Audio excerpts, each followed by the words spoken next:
Hello, in this video, let us discuss completing the square. Let us solve the following quadratic equation.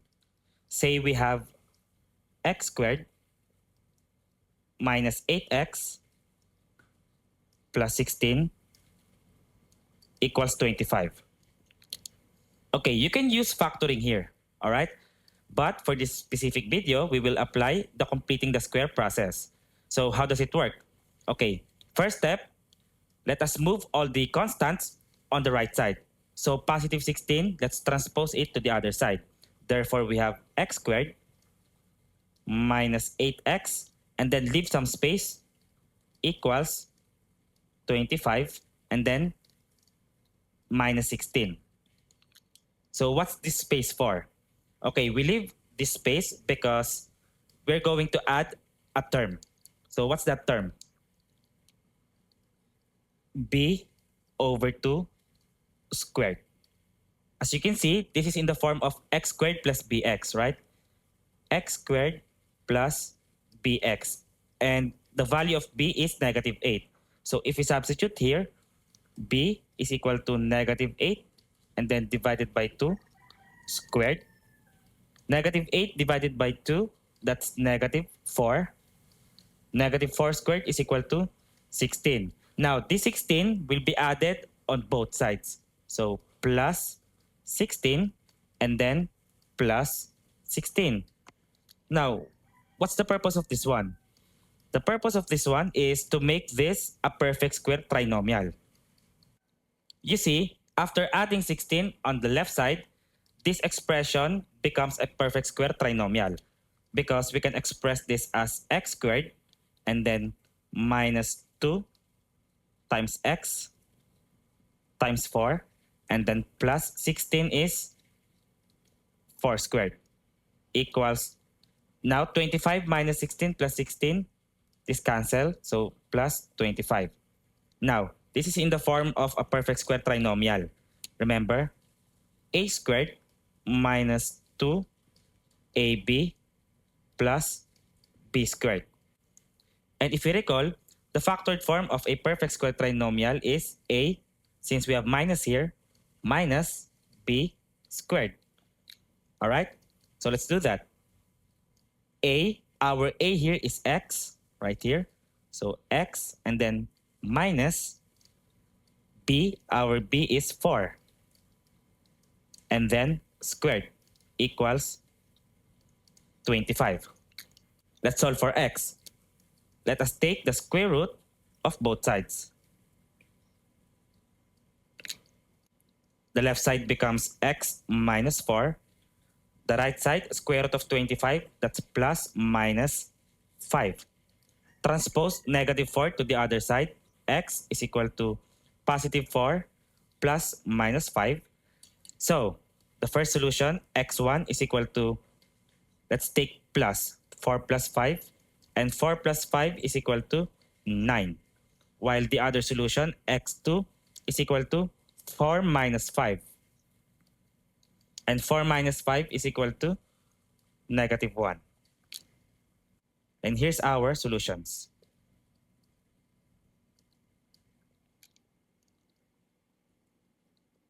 Next, let us solve x squared plus 6x plus 5 equals 0 using completing the square. All right, so first, transpose 5 to the other side, make it negative. X squared plus 6x, leave some space, equals negative 5. All right, now, our b is 6, so b is equal to 6. Therefore, the additional term, b over 2 squared, is equal to, b is 6. So 6 over 2 squared. 6 divided by 2 is 3. So 3 squared. 3 squared is 9. So we will add 9 here and also add 9 here. Now this is already in the perfect square trinomial form. X squared plus 2 times x times 3 plus 9 is 3 squared equals negative 5 plus 9 is positive 4. So this is in the form of a squared plus 2ab plus b squared. A is x, b is 3. Okay, and the factored form is a plus b and then squared equals 4. Let us solve for x. How? Let us divide both sides. Rather, take the square root of both sides. X plus 3 is equal to plus minus square root of 4 is 2. Transpose 3 to the other side. X is equal to negative 3 plus minus 2. X1 is equal to negative 3. Let's take plus 2. Negative 3 plus 2 is negative 1.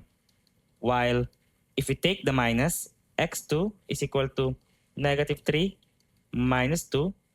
Negative 3 minus 2 is equal to negative 5. Therefore, this is our solution.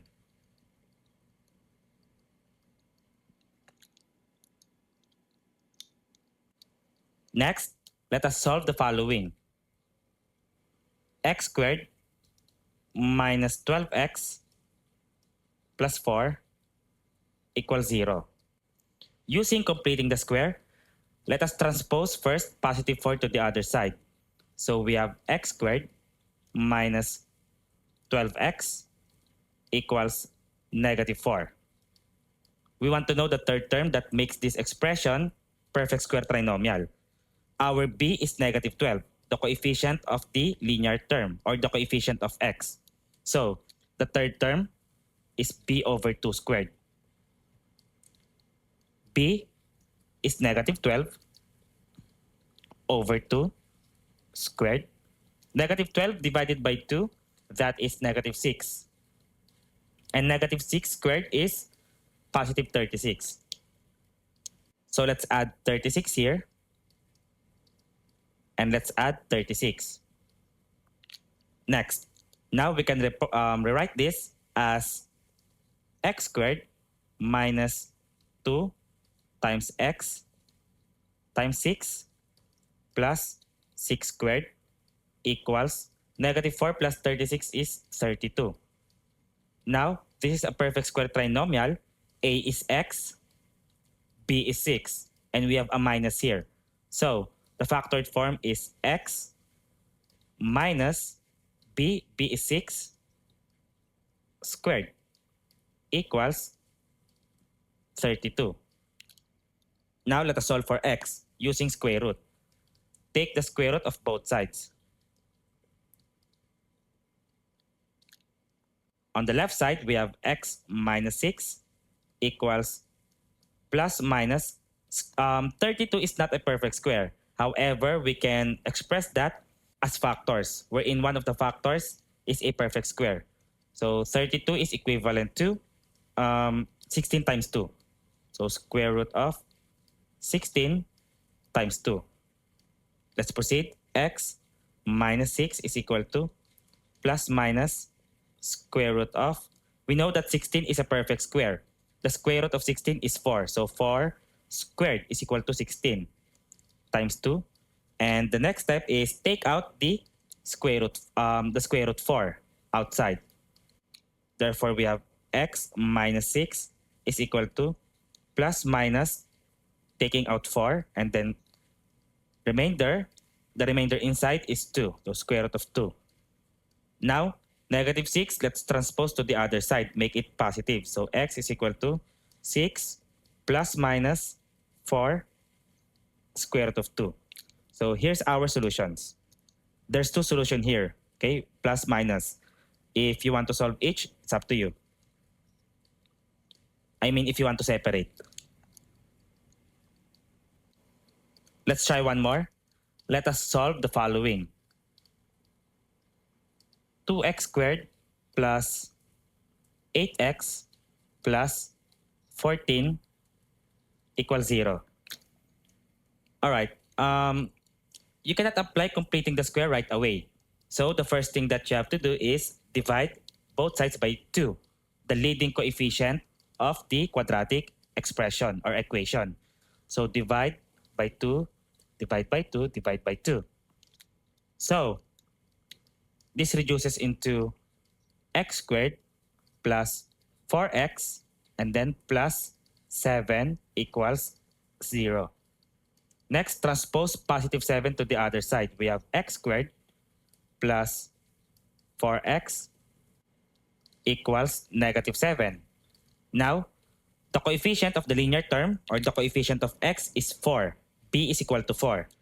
All right, so B is equal to 4.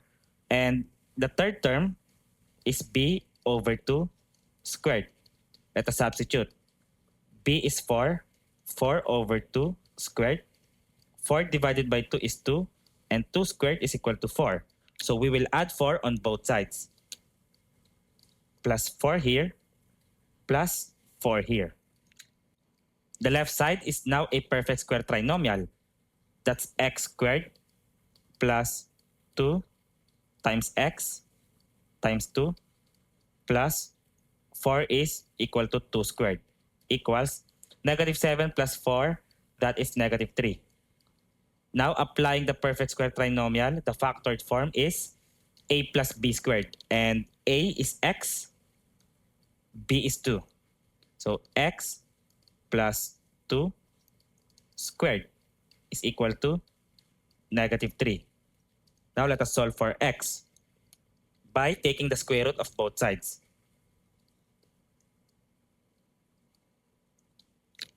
The left side becomes x plus 2. How about the right side? Obviously, we have plus minus here.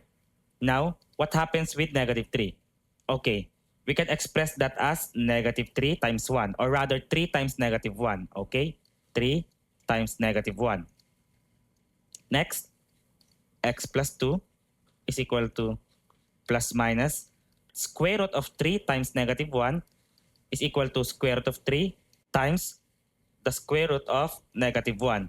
And always remember, the square root of negative 1 is equal to I, or imaginary unit. Therefore, equals plus minus square root of 3 times, replace this with I. Therefore, x plus 2 is equal to plus minus, and then place this I right here as a coefficient. So I square root of 3. And finally, transpose positive 2 to the other side. Make it negative. So x is equal to negative 2 plus minus I square root of 3.